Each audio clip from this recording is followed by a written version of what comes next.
Hola, saludos amigos, sean todos bienvenidos a la tertulia de Interalmería Televisión. Miren, somos 48 millones de españoles, hablando castellano, hablando español. Cada vez peor, eso sí. Ya saben aquellos, de jóvenes y jóvenes, etcétera, etcétera. Bueno, eso es otro discurso. Tenemos 493 millones de personas por todo el mundo que hablan español. Y 591 millones en total entre los que hablan español como lengua materna y que también están estudiando el idioma español. Casi 600 millones de personas en todo el mundo, con potencialidad de hablar español. Bueno, pues no sé cómo lo hacemos, que al final la hemos liado gorda en el Parlamento, en el Congreso de los Diputados. Vean lo que ha ocurrido esta mañana en la primera experiencia del Congreso del Pinganillo. Se habló mucho a lo largo de los últimos años. Se habló mucho. Rodríguez de Millán no puede interrumpir a un orador en uso de la palabra, con cumplimiento del reglamento. Deje hablar al señor Besteiro y luego ya tendrá la oportunidad de tener la palabra cuando le toque. Por favor, señor Rodríguez de Millán, usted sabe perfectamente que no se puede interrumpir a ningún orador. Le ruego se siente y dejemos hablar al señor Besteiro. Este es el templo de la palabra y el uso de la palabra lo tiene el señor Besteiro.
Muy bien, vamos a proseguir el debate. Señor Besteiro, ya escuchamos con atención.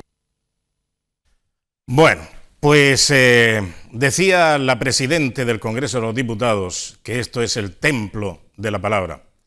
No es un templo, es un zigurat, es la Torre de Babel. Es realmente increíble que para la transparencia, para el discurso rápido, de entendimiento inmediato por parte de la población, sus señorías se tengan que poner los pinganillos. Ahí han visto que la primera reacción ha partido del grupo Vox, que ha dejado el pinganillo en el escaño del presidente del gobierno, Pedro Sánchez. Se han retirado, aunque después han vuelto a sus escaños respectivos para la votación. Bueno, saludamos ya a nuestros contertulios de esta noche. Rafael Burgos, muy buenas. ¿Qué tal? Muy buenas. ¿Cómo estamos? Pues bien, viendo el espectáculo del Congreso hoy, ¿no? Pues al final me parece un poco lamentable que una lengua que conocemos todos y según el artículo 3 de la Constitución tenemos el derecho a usarla, ¿no? Y el deber y derecho de conocerla y usarla, ¿no? Pues bueno, veamos este circo, ¿no? En el templo de la palabra, como dice la presidenta del Congreso. Me parece sinceramente lamentable. Bueno, José Fernández, buenas noches. Perdón. Hola. Sí. Perdón. Bueno, es que la traductora de la tertulia me lo estaba traduciendo al aranés. Bien. Y lo seguía con mucha atención. Sí, y el Castuvo, ¿no tienes...? Yo quisiera elevar desde aquí un llamamiento a, en fin, la provincia de Almería, la provincia de Almería y Granada, sí, saliendo de Adra, el tramo costero entre Adra y Motril, hombre, la curva, yo creo que tiene una peculiaridad lingüística lo suficientemente importante, yo creo que tiene la entidad suficiente como para que pueda también ser empleado como una lengua traducible. Y el llanito, por ejemplo, bueno, que también, es un Spanglish magnífico, muy razonable, a medio camino entre... Y si tiramos por la vertiente levantina, el panocho. El panocho, claro, hombre, de Murcia. ¿Tú te crees que hay más gente luego, que habla... Luego, es uno de los idiomas... ¿Tú crees que hay más gente que habla panocho que aranés? Pues mira, la diferencia está en que el aranés pilla en el ámbito geográfico de la casta catalana. Y estos presuntos defensores de la igualdad consideran que lo que se habla en un valle es mucho más importante a nivel nacional que lo que se habla en la noble región murciana, por ejemplo, o no, por no referirme de nuevo a la inicial curva entre Almería y Granada, en donde yo creo que si dos personas, dos residentes, dos nativos del Valle de Arán se ponen a hablar rápido de una cuestión, les voy a entender mejor que en ocasiones a nuestros vecinos y amigos de esa zona, porque pasear por el lance de la Virgen sin un traductor simultáneo dardo es a veces complicado. Exacto. Pero al margen de eso, esto que hemos visto, los diputados de Vox devolviendo el pinganillo, habrá mucha gente que piense, y probablemente con razón, bien hecho, es poco, le teníais que haber dejado el pinganillo y un... Y probablemente lleven razón. Sí, un castoreño. Del tamaño de un castoreño. Bien cocidico. Lo que pasa es que esto al final no deja de ser el Parlamento español, el Parlamento de mi país. Y esto lo estarán viendo en buena parte del mundo, quizá con la misma sensación ojiplática que a veces vemos el Parlamento coreano, el del sur, no el del norte, porque ahí no hay... que se lían y se pegan y se gritan, unos espectáculos que no favorecen a la imagen de ese país. Y cuando tú lo ves desde lejos dices, a esta gente le pasa algo, esta gente está mal, este país no funciona, es un proyecto fallido. Y cuando yo veo a diputados españoles que tienen que hacer esto, insisto, que tienen que hacer esto, porque, insisto, los que están allí en el Congreso, en el hemiciclo, no son búlgaros y serbocroatas y japoneses, son españoles, coño, y se entienden todos. La prueba está en que esta gente conspira para la destrucción de España en un perfecto castellano. Entonces, a partir de ahí, bueno, y otra cosa no menos importante, hemos sabido que en el vestuario del Barça se habla español. A partir de ahí, ¿qué más queréis, hijos míos? Bueno, perdona. Es que lo han mencionado lo del vestuario del Barça y no sé lo que ha ocurrido. Se ha puesto así. No, era a raíz de... Es verdad. De la división. Messi jamás hablaba español con cierta dificultad. ¿O no tú hablas catalán? Claro. Bueno, pero no nos desviemos del tema futbolístico.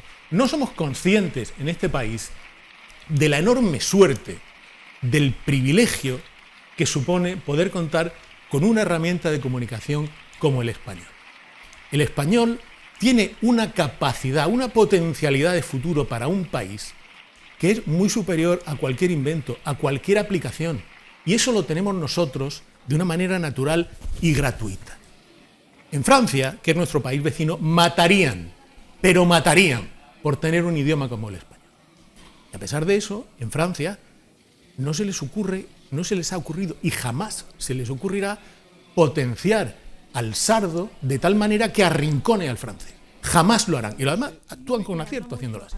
Bueno, pues en España hemos llegado a este tipo de actuación esperpéntica y no derivado de una cuestión de gran política, de una estrategia de futuro, no, es una cuestión de decisión, de una necesidad personal de un psicópata del poder como Pedro Sánchez Castejón. ¿Qué es lo que hay que decir? Que este tío es un psicópata del poder y que está dispuesto a cualquier cosa. Y cualquier cosa es esto, es hacer que en el Parlamento, el templo de la palabra que decía Stacursi, que en el Parlamento se tengan que poner pinganillos para que diputados españoles se entiendan entre ellos. Y ya no es una cuestión de dinero, dirán, bueno, pues no es tanto dinero. No es una cuestión de dinero, es una cuestión de idoneidad política, de proyecto de futuro. Porque si tú acabas arrinconando al español, si tú estás destruyendo lo que nos une y potenciando lo que nos separa, si estás 10 años oyendo en el Parlamento a un tío del Valle de Arán diciendo que quieren independizarse, bueno, al del Valle de Arán no le dejarán, porque la Generalitat jamás dejaría que el Valle de Arán se independizara de Cataluña. Hasta ahí podíamos llegar. Pero cuando alguien diga, pues es que somos un país plurinacional, si tú estás 10 años oyendo a un tío en el Parlamento hablando en catalán, pues dirás, pues es verdad, tienes razón, somos un país de muchos países, una nación de naciones, con lo cual es normal, conveniente, prudente y hasta deseable que esto se rompa. Y esto lo está consiguiendo este tío y lo está haciendo, además no se oculta. La ventaja que podemos tener es que van de frente. Ahora van de frente y lo estamos viendo claro. Porque el problema no es que el aldeanismo psiquiátrico de esta gente que les lleva a odiar a España nos conduzca a este tipo de situaciones. El problema es los que, asumiéndolo desde dentro, lo aplauden por el miedo a ser señalados en el interior de esa secta infame en la que Pedro Sánchez Castejón ha acabado convirtiendo al Partido Socialista Obrero, y aunque les duela, español, que es el único partido político que lleva el nombre de España en sus siglas y es el único que está trabajando de un modo activo por la destrucción de ese país. Es que manda narices. En fin. Perdona, que se me había olvidado, que habías dicho lo de, mencionando a los franceses, que matarían o morirían por hablar español y tal, y que no se le ocurriría por el sardo. Yo tengo un compadre que es sardo, pero es de Cerdeña, no es de Córcega. Los franceses serían de Córcega. Pero es que lo digo por mi compadre. Bueno, un saludo por aquí para mi compadre Busto. Pero es que, Ocore babudú gorruro. Sí, pero el sardo se emplea en parte me enseña tacos solamente. En parte de Francia, en parte de Italia. En Francia, en ningún país se potenciaría. En Alemania se habla el alemán. Claro. En Francia se habla el francés y en las colonias, etcétera, etcétera. En Inglaterra. Y bueno, en Inglaterra, en el Reino Unido, bueno, sí. a nadie se le ocurre potenciar el galés por encima del inglés, claro. Porque son conscientes de que el inglés es un idioma hegemónico en el mundo. Claro. Tú tienes el español, que es un idioma que, insisto, permite que 600 millones de criaturas estén oyendo y entendiendo perfectamente en este momento a través de las redes sociales lo que estoy diciendo yo, que eso no se puede conseguir en muchas partes del mundo. Bueno, y tenemos eso y lo arrinconamos, lo disminuimos. Bueno, es auténticamente de locos, no se entiende. Y además, cuando tú dices que esto, bueno, pues forma parte de la necesidad personal de Pedro Sánchez Castejón, de tener 7 votos. Y por 7 votos hace lo que sea lo que sea. Venda usted a su madre, aquí la tiene. Y hace una cosa, que es que tiene una especial virtud para eso, y es dividir a los españoles. Claro. Cuando es una cuestión, Pedro Sánchez y sus aliados son especialistas en dividir y señalar. Y ahora, como si a nosotros verdaderamente tuviéramos alguna adversión al catalán o al gallego o al euskera. Yo de verdad, me parece muy bien que hablen en su idioma, respectivamente, quien quiera. Entonces señala tanto al centro como a la derecha para situarnos en un espectro de odio al catalán. Yo no tengo ningún sentido de odio hacia el catalán, ni hacia el vasco, ni hacia el euskera, ni hacia el gallego. Pero me parece un disparate, porque es de sentido común, que en un hemiciclo tengan que ponerse pinganillos. Es tan simple como eso. Más allá, como habían apuntado José, del importe económico que cueste. Más allá de todo eso. Es un enfrentamiento como si nosotros, aquí en Andalucía, odiáramos al idioma catalán. No, señor. ¿Os acordáis que la primera vez que se puso en el Senado el tema de los pinganillos, hubo una auténtica conmoción nacional al ver a un andaluz de Cataluña, José Montilla, que era de Córdoba, me parece, o es de Córdoba, un cordobés hablándole a través de un pinganillo al ceutí Manolo Chávez. Dice, bueno, yo entiendo que hay mucha gente que diga, Vizcaíno Casas, es que era un franquista, tal igual. Pero Vizcaíno, la auto no suya, pero ¿no? es que Vizcaíno Casas pues, podía ser muy franquista y tal, pero en algunas cosas, a mi juicio, pues tenía gracia. Y fíjate, fue una película que no le dio tiempo ni siquiera a reaccionar, porque fue en el 82, 83, ¿no? Sí, por ahí, a finales de los 70, a principios de los 80, hizo el guión de una película que era Las Autonosuyas. Y hay una escena delirante, creo que era Garisa y Tomás Blanco, me parece, hablo de memoria. Un señor con una barretina, que es Garisa, y un vasco con chapela, hablando cada uno con un traductor. Y claro, tú lo veías hace 40 años y dices, qué graciosa, qué gracioso el facha este. Pero es que es eso. Hemos llegado a eso. Ha pasado. Hemos llegado a eso. No, está pasando. Mira, hay una cosa. Hace ya muchos años se le preguntó a Jordi Pujol que ¿Cuál era el proceso de la independencia de una comunidad autónoma? Pues el proceso de independencia y de separación, secesionismo en definitiva, de una región española, de una comunidad autónoma, empieza por una serie de movimientos que hay que efectuar y que ya han efectuado con éxito tanto en Cataluña como en el País Vasco. Dice, tú cuando vas a un país extranjero, lo primero que observas es que hablan distinto, tienen otro idioma, y que la policía tiene un uniforme diferente. Bueno, pues efectivamente. Eso, tú fíjate, el diseño que ya tiene símbolos de mucha identidad, historia. ¿no? Los símbolos de identidad. Claro, son símbolos que parecen pequeños detalles, pero no. Efectivamente, tú cuando vas a Francia o vas a Portugal, por decirlo lo más inmediato, o a Marruecos, ves que hablan otro idioma y que la policía viste un uniforme diferente, llamativo, pero diferente al nuestro, y entonces te das cuenta de que efectivamente estás en un país extranjero. ¿Qué es lo que ha conseguido ya Cataluña? Que se hable en general en catalán, con exigencia en catalán, que los rótulos de los establecimientos van en catalán y si los pones en español tienes una multa. Ese es el principio de respeto, Sí. de respeto, de unificar los criterios, etcétera, etcétera. No. Aquí hay reacción contra el idioma español en Cataluña. Y cuando te vas al País Vasco, pues hablan vascuence, y está la exchancha. En uno están en Cataluña los Mossos de Escuadra. ¿Has dicho que quién habla? ¿Tú cuando has ido alguna vez a Bilbao por ahí, la gente habla vasco, habla euskera por la calle? Pues no, la verdad es que no. Claro que no. Claro que no. No hablan es un idioma que es muy respetable y tal, pero que no tiene un uso cotidiano. No. Tiene un uso cotidiano porque la gente es que no se entera. A mí la lengua, el español, el euskera, el gallego, el zulú, no sé si será zulú, es una herramienta de comunicación. Utilizamos el español, que es un idioma que hablamos, algunos bien, otros no tan bien, para comunicarnos, para que tú me entiendas, para que tú, Rafa, me entiendas, para que usted, señor, señora, me entienda.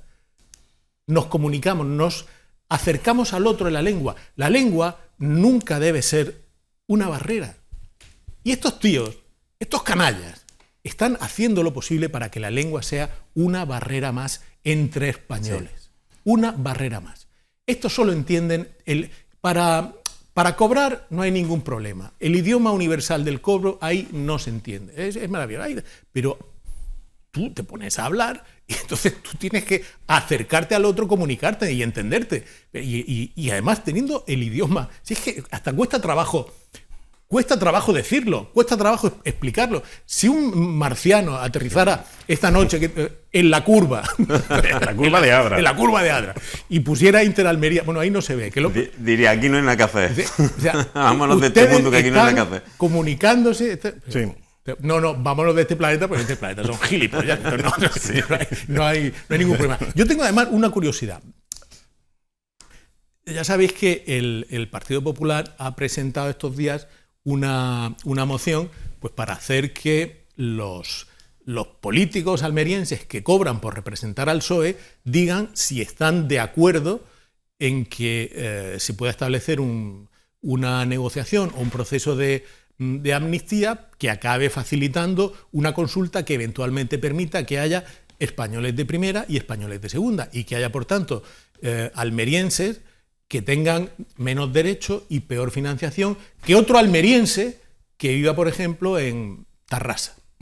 Yo tengo una curiosidad enorme por saber si los diputados y los parlamentarios y los concejales, estamos en una televisión municipal, si los concejales del Partido Socialista en el Ayuntamiento de Almería ven con buenos ojos o con buenas orejas el tema de los pinganillos. Tengo una enorme curiosidad por saber su opinión. ¿Pero eso se ha presentado alguna moción? No, por eso es de que tengo curiosidad. Yo no sé si se presentará otra moción o no, pero hay... De momento la que se presentará será la de la amnistía, ¿no? Sí, pero digo yo que estos días habrá comparecencias de los concejales socialistas para denunciar algún tema nuevo, yo que sé, que Almería no funciona o que hay barrios de primera y barrios de segunda.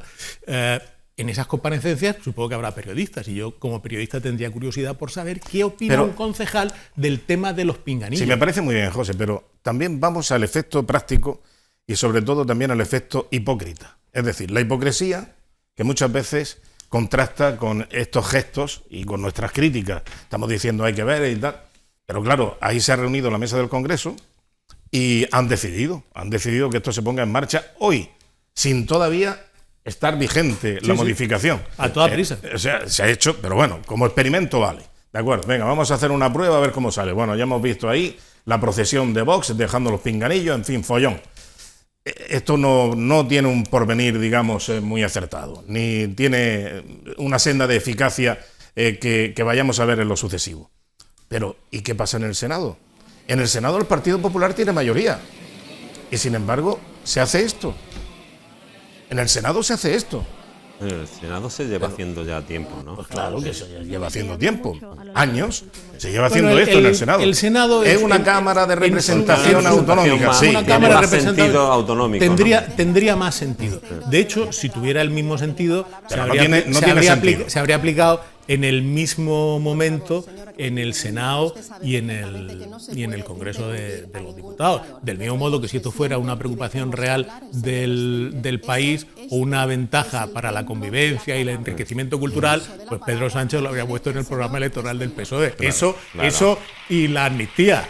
Claro, amigo, eso duda. también. Sí, que lo mismo de disparate en el Congreso que en el Senado, con todos los respetos a las decisiones tomadas de hace tiempo, ¿no? Porque en el Senado se viene. Pero que ahora mismo el Partido Popular podría decir. Pero ya no se habla más aquí. Me parece el mismo disparate. Es una cuestión de economía del lenguaje, ¿no? De no emplear recursos innecesarios, ¿no? Nosotros tenemos una moneda única justamente porque teníamos un disparate de moneda en la Unión Europea, ¿no? Y ahora lo que tendemos es volver a separar. Y ahora con una cosa tan importante que une tanto como bien ha apuntado además José, el lenguaje. Un lenguaje del que tenemos que presumir. Un lenguaje rico en contenido, que evoluciona continuamente, y sin embargo estamos en el Congreso de los Diputados dando un ejemplo al resto del mundo diciendo estos tíos son tontos, tío. Estos tíos españoles son tontos, por no decir la nueva presidenta esta, que otro ejemplo de feminismo y respeto a los derechos de la mujer y de las niñas, decía que estamos en el templo de la palabra parlamento, que es una palabra que viene del latín. Que no hay que olvidar que lo que mantenía unido a los romanos, el Imperio Romano, lo que hizo que el Imperio Romano se mantuviera hegemónico en el mundo conocido en aquella época durante 500 años seguidos, sin teléfono, sin electricidad y sin gasolina, no solo eran las calzadas, que estaban muy bien, era el latín. Era el latín y el sextercio. Exacto. Un idioma, una moneda. Exacto. Como dicen los americanos, el mismo Dios, la misma moneda, el mismo idioma y la misma bandera. No entro en el tema de los dioses, que eso los romanos eran muy prolíficos. Sí, eran diversos. Exactamente. Pero calzada romana, acueducto de Segovia, Cándido, Duque mejor. Sí. Y el sextercio, el denario. Claro. Es el idioma lo que une. Y entonces hace falta ser muy lerdo, muy tonto o muy malo para no darte cuenta, para no querer darse cuenta, para aplaudir este tipo de medidas y decir que esto enriquece el diálogo, la cultura nacional, nos acercamos, el entendimiento. No, esto es una herramienta de juglaría. Toco la cítara. Venga, hombre, vaya usted a esparragar. Por cierto, esto es una herramienta, una movida, una estrategia para acabar rompiendo España. Pero es así de claro. Y el que no quiera verlo, llámeme que le voy a dar el teléfono de un psicólogo que es amigo. José se ha olvidado de un argumento importante de lo que nos une. Nos une también la gastronomía. Pues sí, también. La cultura gastronómica. Y evidentemente la cultura gastronómica es algo muy importante e inherente también a la población almeriense, porque al margen de la dieta mediterránea, Almería tiene unos contrastes gastronómicos muy interesantes, y sobre todo también la materia prima, que es lo que ha enfatizado precisamente como un nexo de unión entre la política y la gastronomía es la ayuda de la Diputación Provincial de Almería. Así lo decía el presidente. ¡Qué bien hilado! ¡Qué bien hilado, Antonio! Enhorabuena. Enhorabuena, un profesional. Así que, un profesional. Tenía que hacerlo. Vamos con Javier Aureliano, presidente de la Diputación. Fijaros, esto nace Un día, un sueño entre amigos, donde quieren unirse para intentar empoderar la gastronomía almeriense. Lo que son capaces de hacer los cocineros, las manos de las mujeres y hombres de la provincia de Almería. Que muchos de vosotros, y muchos de ellos, habían arriesgado todo para dar a conocer y para dar a entender y para dar a probar a la gente de Almería, a los foráneos, lo que son capaces de hacer y transformar con nuestras materias primas. Con un tronco común, que eran los productos de Almería. Los productos de Almería, la gastronomía almeriense, que por cierto han triunfado en la Diputación, en Mojácar, en esta iniciativa tan importante que ha hecho turística y también gastronómica, la familia Cosentino. Sí, señor. O sea que es un resort también. Sí, hemos hecho una apuesta fuerte ahí para diversificar, además de las encimeras, hacer otro tipo de cosas. Es que las encimeras por sí solas, la verdad es que... Bueno, es lo que es lo suyo, ¿sabes? Exactamente, te lo digo. Es que siempre se ha dicho que un buen plato de jamón siempre adorna muy bien. Adorna mucho la encimera. Por su propio nombre, la encimera hay que poner algo. Encima hay que ponerle algo. Claro, sí, hombre, la Diputación ha hecho una apuesta, lleva haciendo una apuesta fuerte ya. Ha dicho Javier Aureliano, por favor, está bien, eso está contemplado en la RAE, en el diccionario de la Real Academia de la Lengua. Pero son los palabras que utiliza la falsa progresía. Ya saben ustedes que el empoderamiento, es que claro, esto me ha recordado a José Luis Aguilar, hace ya muchos años, que era vicepresidente de la Diputación, entonces estaba de presidente de la Diputación Luis Rogelio, y entonces tuvo una reunión con los medios de comunicación, una rueda de prensa. Y entonces en la rueda de prensa, no sé, alguien del Partido Socialista pues dijo algo y después se demostró que era mentira. ¡Oh, novedad! Bueno, en fin. Y entonces dijo José Luis Aguilar, es que siempre se pilla antes a un mentiroso que a una persona que anda mal, ¿sabes? Digo, no, vamos a ver. De esto ya hace años, ¿eh? Sí. O sea que ya esto de la tontería del discurso políticamente correcto y tal y no sé qué. Eso ha calado ya en la sociedad, ¿eh? Hombre, vamos a ver, José Luis, que hace poco Paco Ibáñez en el Olimpia de París estaba cantando la mauvaise reputación, la mala reputación, y hablaba de los cojos, de los ciegos, de los mancos, etcétera, etcétera. Digo, que si lo dices con una insana intención, evidentemente es un insulto. Claro. Pero es que lo razonable es que si vamos ahora a modificar también los adagios populares y no podríamos, se pilla ante un mentiroso que a un cojo. No podríamos cantar la canción de Loquillo. A mí me ha resultado chocante que Javier Aureliano diga lo de el empoderamiento de la cocina almeriense, de la gastronomía. Lo del empoderamiento es un término multiuso, que está muy transversal. Muy resiliente y muy sonoro. Eso. Pero esto viene de... porque hay gente que no le basta con el español para demostrar lo cultos que son. Y entonces el empoderamiento es una traducción más o menos literal de un término inglés, que es el empower. Entonces, ¿cómo traduzco esto yo? ¿Lo traduzco por fortalecer, consolidar, favorecer? No, eso era empoderar. Claro. Bueno, si piensas que viene la chorrada. Si piensas que... Pero bueno, deja que lo digan los otros, claro, pero no lo digas tú. Porque es que ya estás comprándole la mercancía. Que tienes que estar también, Antonio, muy pendiente de eso, porque te dejas llevar muchas veces por lo que estás oyendo continuamente. Sí, se te puede escapar, se te puede escapar. Sí, seguramente, mira, de los sinónimos que ha dicho José, a mí me parece mucho más apropiado y más bonito fonéticamente que empoderar, ¿no? Hemos empezado el programa haciendo una defensa del español modesta, porque nosotros damos, señoras y señores, para lo que damos. Esto no somos académicos, afortunadamente para la academia. Pero sí, hay que hacer lo posible por hablar en español. Y si metes y si incluyes una palabra que no sea española, hazlo de tal modo que se note que tú estás jugando con eso. Es decir, que no parezca que es una cosa que te sale de ti, sino que eres consciente que está de moda, que está de uso, que es frecuente y que, por tanto, al político que quiere estar y debe estar con un contacto muy directo con la sociedad de la que sale y a la que sirve, utilizar esos términos. Pero, a mi juicio, eso debería utilizarse demostrando que dice, lo voy a meter para que no digáis que no estoy enterado de lo que se dice. Exacto. Pero que sepáis que esto es leche. O milk and lemonade. Bueno, vamos a hacer un breve paréntesis para la publicidad. Enseguida volvemos con un asunto que parece ser que lo ha tomado, ha cobrado la pieza el Partido Socialista y no suelta el bocado. Me refiero a la polémica que hay por la asistencia de una ambulancia en el centro de Almería, que hay una discrepancia en cuanto al tiempo de llegada de la ambulancia, si 16 o más de 40 minutos. Enseguida volvemos y escucharemos la intervención en el Parlamento de Andalucía. Hasta ahora.